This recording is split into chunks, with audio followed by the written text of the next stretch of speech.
उज्जैन नगर पालिक निगम की कार्रवाई के दौरान आज यहां पर एक बड़ा बवाल देखने को मिला। मैं इस वक्त मौजूद हूं उज्जैन के आगर रोड स्थित नगर पालिक निगम के मुख्य भवन परिसर में। आप देख सकते हैं कि यहां पर दोपहर के समय नगर पालिक निगम की टीम पहुंची थी। नगर निगम ने यहां पर ये जो मकान टूटे हुए इन्हें नोटिस जारी किया गया था कि जल्द से जल्द वे हटा ले। तमाम सारे नोटिसों के बाद भी यहाँ पर जो क्षेत्रवासी है उन्होंने मकान नहीं हटाए। आज यहाँ पर नगर निगम का बुलडोजर चला। इस दौरान विवाद यह हुआ कि यहाँ पर नगर निगम की टीम पर रहवासियों ने पथराव कर दिया, जिसमें नगर पालिक निगम की इंजीनियर को चोट भी आई है। इसके बाद तत्काल यहाँ पर पुलिस फोर्स आया और यहाँ पर जो जितने भी पुरुष थे उनको तत्काल हिरासत में लिया गया। हालांकि यहाँ के जो रहवासी है उनका साफ तौर पर कहना है कि वे वर्षों से यहाँ पर रह रहे हैं, उनकी कई पीढ़ियाँ बीत चुकी है, इसलिए उन्हें यहाँ से हटाया नहीं जाए। वहीं दूसरी ओर नगर पालिक निगम के अधिकारियों का साफ कहना है कि यह नगर निगम का परिसर है, चूँकि ये सरकारी भूमि है, इसलिए इन्हें यहाँ से हटाया जाएगा और इन्हें यहाँ पर दूसरी जगह विस्थापित करने के लिए मल्टी में आवास दिया जा रहा है। परंतु यहाँ के रहवासी इस बात को नहीं मान रहे और वो यहीं रहना चाहते हैं। तो यही कारण था कि यहाँ पर आज ये इतना बड़ा बवाल देखने को मिला। हालांकि यहाँ पर अब जो रहवासी है उनका कहना है कि जिन लोगों को गिरफ्तार किया गया है उन्हें तत्काल रिहा किया जाए। बढ़ती महंगाई ने जहाँ सब अच्छे सभी वर्ग के लोगों का जो ये कमर तोड़ दी है, वहीं अगर बात किया जाए तो अगर पेट्रोल की अगर बात किया जाए तो जो पेट्रोल है वो शतक लगा चुका है और खाद्य पदार्थ की कीमतें भी आसमान आसमान छू रही हैं। इसी को लेकर महासमुंद के जो युवा हैं ये आज ये साइकिल यात्रा निकाल रहे हैं ताकि महंगाई को के संदर्भ में जो इनको परेशानी हो रही है उसको लोगों को बता सकें और उसको लेकर ये एक विरोध अपना प्रदर्शन कर रहे हैं। जो इनकी जो पद यात्रा है ये बागबाहरा से चालू हुई है और ये रायपुर जाके खत्म होगी। इनके जो नेतृत्व कर रहे हैं अंकित बागबाहरा, मैं इनसे बात करना चाहूंगा आखिर किस मुद्दों को लेकर यहाँ से आप लोग निकल रहे हैं। स्वर्गीय डॉक्टर खूबचंद बघेल जी की 121वीं जयंती पे सामाजिक समरसता और पेट्रोल डीजल और रसोई गैस पे जो बेतहाशा वृद्धि हुई है उसके खिलाफ हम निकले हैं। और आपको बताना चाहूंगा चंद शब्दों में कि पेट्रोल पे लगभग 300% और डीजल पे लगभग 800% इन्होंने टैक्स की वृद्धि कर दी है, जिसके कारण 25 लाख करोड़ रुपए का आमदनी 7 सालों में कमा चुके हैं। और इसी कारण मैं इनकी बात से सहमत होता हूं कि जो कांग्रेस ने 70 साल में नहीं किया, ये भाजपा ने 7 सालों में देश की जनता को लूट के दिखा दिया कि वास्तव में उन्होंने बहुत कुछ किया। ये महंगाई से क्या दिक्कतें आ रही हैं लोगों को? महंगाई से आदमी का पूरा जीवन हिल गया है। कोरोना के चलते आदमी बेरोजगार हो गया है। कोरोना के चलते लोगों को किराया नहीं मिला, उसके बाद भी लोगों को अपना ईएमआई देना पड़ रहा है जहां पर भी उन्होंने लोन लिया है। अब इस विरोध के लिए आप साइकिल यात्रा ही क्यों निकाल? क्योंकि अब आदमी के पास वो तो रहा नहीं कि मोटरसाइकिल में रैली निकालेगा। पेट्रोल की कीमतें आप जानते हैं 100 से ऊपर हो चुके हैं। डीजल कार से जाएंगे, डीजल की कीमतें वृद्धि हो चुकी है। साइकिल एक ऐसा माध्यम है जिससे हम छत्तीसगढ़ प्रदेश में सबसे लंबी साइकिल यात्रा आज बागबाहरा से लेकर राजभवन तक के, रायपुर तक के निकालेंगे और इस माध्यम से माननीय महामहिम राज्यपाल जी को ज्ञापन सौंपेंगे ताकि हमारी चिट्ठी मोदी जी तक पहुंचे और मोदी जी संज्ञान ले कि आज देश का युवा जो कुछ करने के लायक है वो विरोध जता रहा है साइकिल के माध्यम से। जैसा आपने देखा कि जो युवा हैं ये रायपुर से बागबाहरा से चलकर रायपुर के लिए साइकिल से यात्रा करने के लिए जा रहे हैं और ये वहां जाकर राज्यपाल को ज्ञापन सौंपेंगे ताकि जो इनका जो ये विरोध है ये किसी के माध्यम से जैसे जो ज्ञापन सौंपेंगे इस माध्यम से प्रधानमंत्री तक जाए और महंगाई पे लगाम लग सके। महंगाई से आम इंसान त्रस्त हो गया है। रोज़ाना पेट्रोल डीजल के बढ़ते दाम आम इंसान की जेब पर सीधा असर डाल रहे हैं। छिंदवाड़ा में जो आज पेट्रोल का दाम है वो 112 रुपये पार कर गया है, वहीं स्पीड पेट्रोल जो है वो 115 रुपये पार कर गया है और जो डीजल है वो 100 रुपये 37 पैसे प्रति लीटर बिक रहा है। ज़रा सोचिए कितना आम इंसान को परेशान कर रहा होगा, कितना आम इंसान जो है वो परेशान हो रहा होगा ये बढ़ते डीजल के दामों से, बढ़ते पेट्रोल के दामों से। यहाँ एक भैया इन्होंने पेट्रोल डलाया, इनसे जानते हैं। भैया, पेट्रोल के दाम लगातार बढ़ते जा रहे हैं, कितना फ़र्क पड़ रहा है आपकी जेब पर? सर बहुत फ़र्क पड़ता है। एक तो बेरोज़गारी चल रही है और कमाई भी नहीं है और पेट्रोल के दाम बढ़े जा रहे हैं। क्या कहना चाहेंगे? सर अब गाड़ी छोड़ के बैलगाड़ी खरीदना पड़ेगा लग रहा है। देखिए, गाड़ी छोड़ के बैलगाड़ी खरीदने की बात इन्होंने कर दी है। एक और उपभोक्ता हैं यहाँ पर, इनसे जानते हैं। पेट्रोल के दाम लगातार बढ़ते जा रहे हैं, कितना फ़र्क पड़ रहा है आपकी जेब के ऊपर? फ़र्क तो बहुत पड़ रहा है, अब क्या बोल सकते हैं, बहुत फ़र्क पड़ रहा है। देखिए, बिल्कुल साफ इनका कहना है कि बहुत फ़र्क पड़ रहा है और ये जाहिर सी बात है कि 100 रुपये पार प्रति लीटर डीजल का हो जाना, पेट्रोल 112 रुपये 115 रुपये बिकना कितना लोगों के लिए दूभर हो रहा होगा, कितना लोग परेशान हो रहे होंगे। तो जो सरकार है उनको सोचना पड़ेगा कि जो महंगाई है इसकी गति धीमी की जाए, लोगों को राहत दी जाए। हाय महंगाई, हाय महंगाई। इस महंगाई को लेकर हर लोगों की सभा पे यही एक नाम है कि आखिरकार महंगाई कब कम होगी। बढ़ते हुए पेट्रोल और डीजल के दामों को लेकर आज आम आदमी की जो है कमर तोड़ के रख दी है। कोरोना काल के चलते और लॉकडाउन के चलते वैसे ही लोग जो है आर्थिक संकट में थे और उसमें ये पेट्रोल डीजल की आग ने लोगों को झुलसने का काम कर दिया है। हमारे साथ बहुत से लोग हैं या जो पेट्रोल भरा रहा है, उनसे हम जानना चाहेंगे। भाई साहब ये बताइए कि डीजल और पेट्रोल के जो दाम बढ़ रहा है उसमें आपका आर्थिक बजट कैसे पूरा कर रहे हैं आप? लोग मर रहे हैं और क्या, डीजल पेट्रोल की बढ़ती कीमत से। तो क्या सरकार से क्या चाहते हैं आप? सरकार से यही चाहते हैं कि इसका रेट सीमित में हो इसका रेट। अभी पहले आप कितना जो है पेट्रोल भरवाते हो, आज कितना भरवा रहा है? पहले भरवा रहे थे 100-200 रुपये का, भरवाते हैं 50 रुपये का। तो मतलब आप कैसी परेशानी? जो काम होता है उसी काम से आते हैं। अब अर्जेंट कोई काम है तो उसी काम से आते हैं। परेशानी तो आ रही है सर, बहुत महंगाई हुई कि बाकी पेट्रोल डीजल पे हो रही है, हमारी किसानी खेती पे तो नहीं हो रही। अच्छा, खेती पे किस इसका जो है डीजल पेट्रोल का क्या प्रभाव पड़ रहा? प्रभाव पड़ रहा है, हमारी जेब खाली हो रही है कि नहीं हो रही प्रतिदिन। खान सिंह गुजर नाथू। कहाँ रहते हैं आप? नाथू। ये पेट्रोल के जो भाव बढ़ रहे हैं उसके बारे में आप कुछ कहना चाहेंगे? बहुत मुसीबत का सामना करना पड़ता है। कैसी मुसीबत आ रही है आप लोगों को? यार बात की आई रही, रोज जाना पड़ता है गाड़ी से, तो रोज दिक्कत। अच्छा, आप काम क्या करते हैं? खेती करते हैं। खेती करते हैं। किसान है, ट्रैक्टर में डीजल जाता है, वो भी महंगा मिल रहा है सर बात से। अच्छा, जो खेती करते हैं आप, जो खेती करते हैं उसमें जो पहले 1 बीघा की या 1 घंटे की जो ट्रैक्टर हुआ करता था वो 400 रुपये लेता था, लेकिन आप कितने ले रहा है? 800। मतलब वही परेशान है दूध बेचने वाले किसान जो ग्रामीण क्षेत्र से दूध लेकर आते हैं और जो है फेरी लगाकर बेचते थे, वो लोग परेशान। वो लोग परेशान हैं जो गांव में जाकर भंगार खरीदते, वो लोग परेशान। तरफ जहां पूरा देश कोरोना जैसे महामारी से अभी जूझकर बाहर निकल नहीं पाया और ऐसे में लगातार पेट्रोल डीजल के जो रेट है वो यहां पर लगातार बढ़ता हुआ जा रहा है। छत्तीसगढ़ की राजधानी की बात करें तो वहां 100 रुपये पार पेट्रोल हो चुका है और ऐसे में मनेंद्रगढ़ में भी आप देख सकते हैं पेट्रोल जो है वो 100 रुपये पार कर चुका है। हमारे साथ एक ऑटो चालक है, सवारी लाते ले जाते हैं। पेट्रोल और डीजल का रेट लगातार बढ़ जाने से क्या बजट है, आप लोग का बजट बिगड़ा है या किस तरह की परेशानी? हम लोग का बजट बहुत बिगड़ गया है। 100 रुपये में दिन भर में तेल डाल जा रहे हैं, सवारी पैसा दे नहीं रही है, बहुत परेशानी जा रही है। यानी समय की पोजीशन ऐसा हो गया कि हम लोग को घर खर्चा भी नहीं चल पा रहा है।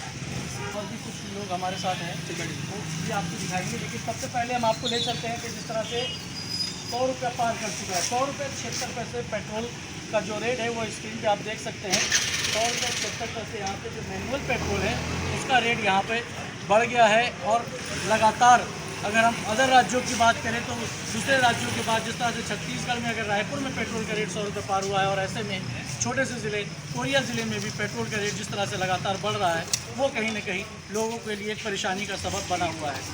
पेट्रोल का रेट लगातार बढ़ रहा है, क्या कहेंगे? बहुत ज़्यादा महंगा हो गया है और पेट्रोल डाला के गाड़ी चलाना बहुत मुश्किल हो गया है आम आदमी के लिए। जो लोग फील्ड का काम करते हैं, जो लोग बाहर में का काम रहता है, तो उनके लिए कहीं ना कहीं एक परेशानी का सबब यहाँ पर बना हुआ है। लगातार 100 रुपये पार हो चुका है पेट्रोल। 100 रुपये 76 पैसे यहाँ पे पेट्रोल का जो रेट है वो यहाँ पर बढ़ चुका है। और लोगों ने जिस तरह से कहा कि लगातार पेट्रोल के रेट बढ़ने से उन्हें काफ़ी परेशानियों का सामना करना पड़ रहा है। हम अनूपपुर रेलवे स्टेशन में खड़े हैं और आज हम आपको बताएंगे कि क्या अनूपपुर रेलवे स्टेशन में कोरोना गाइडलाइन का पालन होता है। सबसे पहले मैं अपने कैमरामैन को दिखाना चाहूँगी कि ये बोर्ड दिखाएं। इस बोर्ड में लिखा हुआ है कि सभी यात्रियों को मास्क पहनकर स्टेशन आना होगा। बिना कंफर्म टिकट के स्टेशन पर प्रवेश नहीं मिलेगा। सभी यात्रियों को आरोग्य क्षेत्र इस्तेमाल की गाड़ी छूटने के 90 मिनट पहले स्टेशन पहुँचना होगा। आइए हम यात्रियों को देखते हैं कि क्या यात्री मास्क लगाकर बैठे हुए। सबसे पहले अभी हमको देख करके इन्होंने कैमरामैन दिखाएंगे आपको सीधे कौन से यात्री जब यहाँ पे अंदर जा रहे हैं तो क्या वो मास्क। देखिए बहुत सीधी बात है कि जो रेलवे में काम चल रहा है वो देखिए सारे मजदूर वहाँ पर जो रेलवे स्टेशन में काम कर रहे हैं बिना मास्क के काम कर रहे हैं। सोशल डिस्टेंसिंग तो है, दूरियाँ हैं, लेकिन मास्क नहीं। यहाँ जो लोग भी बैठे हुए हैं आप वो देखिए, वहाँ भी कुछ स्टाफ बैठा हुआ है जो काम कर रहा है, जो वहाँ बैठे हुए हैं वो भी इसी तरीके से बिना मास्क के काम कर रहे हैं। टाइम कीपर और कैमरामैन को कहूँ जरा उन्हें दिखाने की कोशिश करें कि वो जो लगा रहे हैं क्या वो मास्क लगाए हैं, कोई भी बिना मास्क के काम। आप एक वो देखिए आरपीएफ या रेलवे के स्टाफ हैं वो बिना मास्क के हैं। पूरा जो किस तरीके से अनूपपुर रेलवे स्टेशन में कोरोना की गाइडलाइन का सीधे खुलेआम धज्जियाँ उड़ाई जा रही हैं। हम तीसरे लहर की बात कर रहे हैं। हम आपको और भी दिखाएंगे, कुछ और यात्रियों से मिलने की कोशिश करेंगे। मास्क क्यों नहीं लगाया आप लोगों ने? आखिर क्या कारण है आप लोग मास्क बिना लगाए रेलवे स्टेशन पे घूम? नहीं, दोनों लोग नहीं, गर्मी लग रही थी, लेकिन क्या कोरोना खत्म हो गया क्या? नहीं खत्म हुआ है। देखिए, गर्मी का बहाना से कोरोना का मास्क जो है वो मास्क लेगा। चलिए हम इनसे बात करते हैं, हमारे यहाँ आरपीएफ के हैं, इनकी जिम्मेदारी बनती है वो मैं बात करूँगा। सर आप बताएं मास्क बताइए पहले से किससे परमिशन से सब कर रहे हैं? आप मास्क कहाँ पहले मुझे ये बताइए आप किससे परमिशन से ले रहे हैं? चलिए ठीक है। अभी इनको परमिशन किसकी है ये जरूर ये जानना चाहिए, लेकिन कोरोना गाइडलाइन का ये पालन कर रहे हैं कि नहीं कर रहे हैं ये इन्हें कोई बताने की जरूरत नहीं। छिंदवाड़ा में मौसम विभाग के सभी दावे जो हैं वो फेल होते फिलहाल नज़र आ रहे हैं। छिंदवाड़ा में मौसम विभाग ने ये दावा किया था कि अच्छी बारिश के आसार जो हैं वो छिंदवाड़ा में हैं, खेती किसानी को अच्छा फ़ायदा होगा। लेकिन हम पिछले सप्ताह की बात करें तो सिर्फ 9 और 10 तारीख को जो है हल्की फुल्की बारिश हुई। उसके बाद से तकरीबन आज 10 दिन हो चुके हैं, बारिश नहीं हुई है। खेती किसानी के लिए बड़ा नुकसान है, क्योंकि छिंदवाड़ा जो है वो कृषि बहुल क्षेत्र है, कृषि बेस्ड क्षेत्र है। यहाँ के जो लोग हैं वो मक्के की फसल और गेहूं की फसल उगाते हैं। तो इस बार जो मक्के की फसल है, अगर 2-4 दिन के अंदर बारिश नहीं होती है तो मक्के के किसानों को खासा नुकसान होता हुआ नज़र आ रहा है।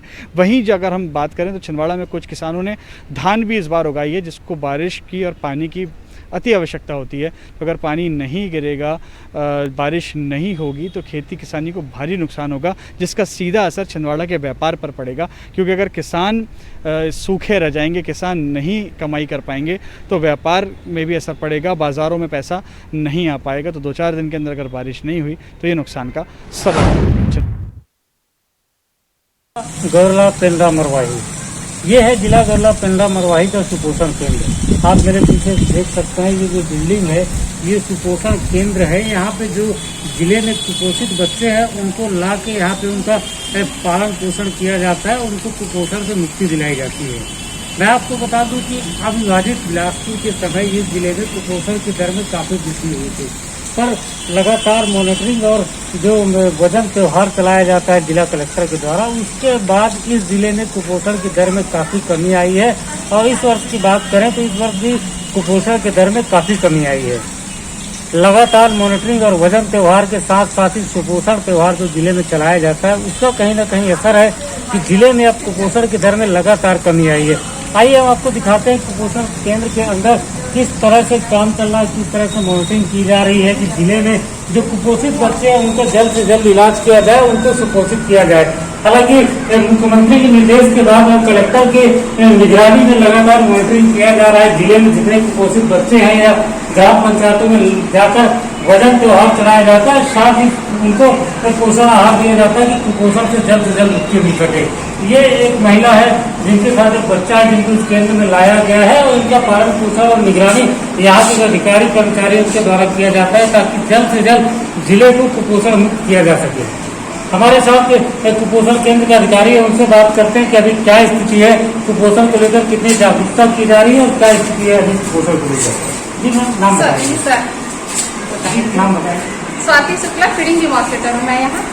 कुपोषण की बात करें तो आज के डेट में क्या स्थिति है? आज के डेट में पहले से बहुत अच्छा हुआ है हमारा कुपोषण का। कुछ परसेंट भी कम हुआ है कुपोषण का? बिल्कुल कम हुआ है। पहले बिलासपुर जिला था, अब गौरला पेंड्रा मरवाही जिला है, इसमें कितना फर्क पड़ रहा है बच्चों पे पोषण आहार को लेकर? बिल्कुल अच्छा फर्क पड़ रहा है पहले से। और कोई त्योहार, वजन त्यौहार वगैरह तो हो रहा है, लेकिन अभी क्या है तीसरा लहर आने वाले, इस वजह से बच्चे नहीं आ पा रहे हैं, तो आएंगे। मॉनिटरिंग लगातार हाँ जारी है, मैं अपने तरफ से प्रयास पूरा कर रही हूँ कि बच्चे आए यहाँ। तो ये अधिकारी बता रहे थे किस तरह से मॉनिटरिंग जारी है। हमारे साथ डॉक्टर साहब भी है, डॉक्टर साहब से बात करते हैं कि किस तरह से मॉनिटरिंग की जा रही है जिले में कुपोषण को लेकर। अब तक कितना परसेंट कमी आई है कुपोषण? क्या अभी पहले से कुपोषण इस पर काफी कम है। जो सीवियर मालन्यूट्रिशन वाले मिलते थे ग्रेड 4 वाले, वो बच्चे काफी कम हो गए हैं। बाकी अभी जब से कोरोना पिछले 1 साल से थोड़ा सा बच्चे अभी भर्ती होना कम हो गए हैं। और तो मतलब गाँव में भी जितने लोगों को बोला जा रहा है आंगनबाड़ी वगैरह को भी कुपोषण के बच्चे भर्ती करने के लिए, वो अभी मने कर रहे हैं कि कोरोना की वजह से अभी हम भर्ती नहीं करेंगे, बाद में भर्ती होने को करेंगे, इसलिए अभी कुछ दिनों से हमारे यहाँ बच्चे भी नहीं हैं। तो जो बच्चे कुपोषित हैं उनके इलाज वहीं गाँव में है? हाँ, कुछ का उनको गाँव में ही दिया जा रहा है। आंगनबाड़ी वालों को भी मतलब सलाह दी जाती है जब भी वो फोन पे पूछते हैं। बाकी यहाँ भर्ती अभी नहीं है, 10 दिन से अभी कोई बच्चा। तो ये डॉक्टर साहब बता रहे थे कि जिले में एक पॉजिटिव थिंक आई है कि जितने कुपोषित बच्चे थे उनका लगातार नोटिंग किया जा रहा है, वजन त्योहार चलाया जा रहा है, जिसके चलते जिले में कहीं ना कहीं कुपोषण की दर कम हुई है। और ये एक अच्छी खबर है जिले के लिए कि जिले में अब कुपोषण धीरे धीरे मुक्त हो रहा है। इस समय हम देश में एक ऐसे प्लांट की बात कर रहे हैं जो हमेशा सुर्खियों में रहती है। ये प्लांट है अल्ट्राटेक सीमेंट प्लांट है, जहां पर बताया जा रहा है कि जीएसटी चोरी व वेट टैक्स, एक साइड पेट्रोल डीजल की रेट बहुत ज़्यादा है, तो दूसरे प्लांट के अंदर ही लगभग 2 से 3 यहाँ पे पेट्रोल पंप है, जिसको नापतोल विभाग ने सील कर दिया गया है। बताया जा रहा है नियम विरुद्ध पेट्रोल पंप यहाँ पे चल रहा था, जिसको जानकारी नापतोल विभाग को जानकारी लगी कि इस प्लांट के अंदर एक कांटा है जो गलत तरीके से नाप किया जाता था। और दूसरा चीज़ यहाँ पे जो पेट्रोल पंप है, तो कहीं ना कहीं पेट्रोल पंप की भी चोरी की जाती थी, लेकिन अधिकारी को जैसे पता चला दबिश दे के पेट्रोल पंप को सील कर दिया गया है और आगामी कार्रवाई के लिए वो अपनी रूपरेखा तैयार कर रहे हैं। इस समय सतना से मैयर सीमेंट प्लांट के साथ मौजूद है।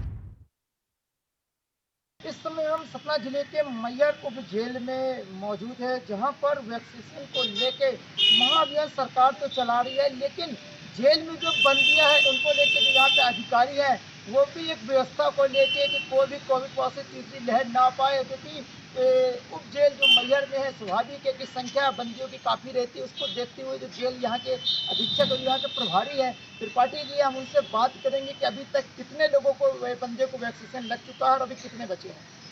सर, सबसे पहले कितने लोगों को बंदियों को अभी तक वैक्सीनेशन लग गया है और अभी कितने बाकी है? अभी पहली बात तो बताऊं, सभी लोगों को, मेरा मैहर वासियों को एवं शासन प्रशासन के समस्त अधिकारी कर्मचारियों को सादर नमस्कार प्रणाम। मैं बता दूं कि इस तरह ये महामारी संपूर्ण विश्व में, भारत में या अपने प्रदेश में व्याप्त है, निश्चित तौर से इसको लेकर हमारा शासन प्रशासन काफ़ी सजग है।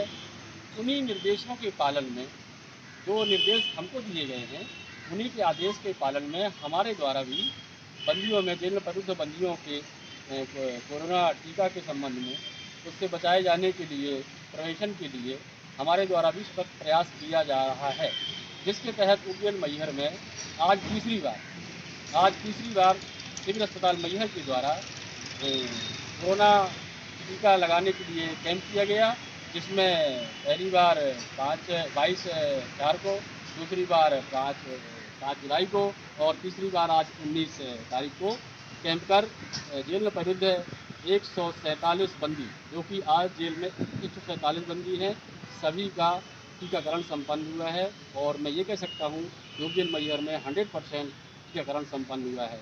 जय हिंद, जय भारत। सर, जो बंदी आपके यहाँ आते हैं, जो भी आते हैं, उनका कैसे आप चेक करते हैं कि वैक्सीन लगे हैं कि नहीं लगे? जो बंदी जेल में प्रवेश होते हैं, निश्चित तौर से कभी 2, कभी 4, कभी 5, कभी नहीं भी आते, जो बंदी जेल में आते हैं, हमारे यहाँ जो प्रोटोकॉल है उसके तहत बंदी का चोट देखना, बीमारी देखना, तकलीफ देखना, उसी के अंतर्गत नए निर्देशों के पालन में आपका टीकाकरण, कोरोना का टीकाकरण हुआ है नहीं हुआ है, उसका बराबर लेखा जोखा किया जाता है। और इसके पश्चात जब टीकाकरण लगाए जाने का कार्य संपन्न होता है तो उनके द्वारा बताए गए आईडी और उस नंबर से ऑनलाइन चेक किया जाता है। यदि उसने बोला कि लगाया है, यदि वो मिलान होता है तो निश्चित तौर से उसको दोबारा नहीं लगाया जाता, और यदि ऐसा लगता है कि झूठ बोल रहा है या नहीं मिलान हो रहा तो यहाँ पर उसको संपन्न कराया जाता है। कितने लोगों को लग चुके हैं? कुल 147 बंदी आज जेल मैहर में प्रयुक्त हैं, जिनका टीकाकरण हो चुका है। इसके पहले तकरीबन 50 बंदी जो यहाँ से टीका लगवाने के बाद जेल से रिहा हो चुके हैं। तो कुल मिला के आज तक जेल में आना जाना बना रहता है बंदियों का, तो 250 करीब बंदियों का टीकाकरण जेल में कराया जाता है। ये है मैहर जेल के अधीक्षक त्रिपाठी जी, उन्होंने साफ बताया है कि जो भी यहाँ पे बंदियां हैं इनको पूरी तरह से 100% यहाँ पे टीकाकरण बंदियों को लग चुका हुआ है। इस समय सतना से